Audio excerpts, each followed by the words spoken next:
Senator John Kerry, also a member, but none of them will talk about it. So is the secret Skull and Bones Society a fraternal club for the elite, or is there something more to it? Well, Chris Milligan is the editor of a book soon coming out in paperback, fleshing out Skull and Bones, investigations into America's powerful secret society. And Chris is actually joining us from Portland, Oregon. Chris, welcome. Both President Bush, John Kerry are members. They were both tapped on the same night, I guess, what is that, sort of inaugurated. Are you surprised that neither one of them will speak about it? Yes, I am. It is something that they are known to do, is not talk about it. One of the rules used to be, if Skull and Bones was mentioned, that they were supposed to leave the room. And I find it very concerning for the American public. Where does their allegiance lie? Does it lie to this little secret society or to our republic? And this is almost out of a novel that, you know, the president and his rival for the White House both were tapped on the same night. The club is so shrouded in secrecy. Tell us a little bit about it. Does it admit women, minorities? Yes, it started admitting women in 1991, and actually they got tapped on different nights.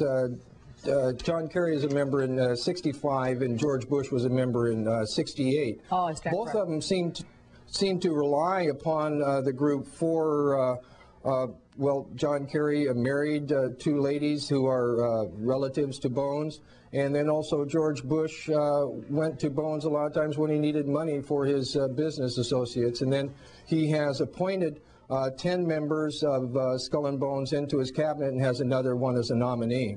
What are the common denominators of the members? Wealthy? What is it? Well, when you look at it at a sociological standpoint, a secret society is a lot like an onion or a pyramid. You have a lot of members on the outside or at the bottom. In Masonic circles, they call them porch brethren. And then you have an administrative cadre, and then you have a core group. The core group seems to be all related. The basic family group at Skull and Bones is the Whitney and the Cabot family. Well, let's take a look at some of the illustrious members. If my producer can put up this list. Like Henry Luce, for instance, was one of the members. He was known to hire a lot of members. William F. Buckley Jr., Averell Harriman, James Whitmore. Certainly not guys who you think of as sinister guys. I mean, I guess the question is to those of us on the outside, what do they do? Do they get together and have dinner together? Or what is the point of this club? Well, some say the point of the club is bonding. I look at it through the eyes of a social historian. And when you look at the grouping of people and the jobs that they have, you find a very large amount of the membership has been involved in intelligence. And then one of the most disturbing things is that the family groups have been involved in drug running since the early 1800s. Drug running? And it seemed...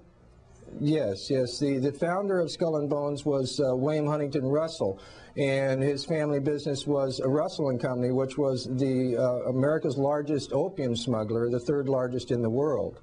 Wow. Chris Milligan, unfortunately, we are out of time. We're going to have to leave it at that fascinating subject, the author of a book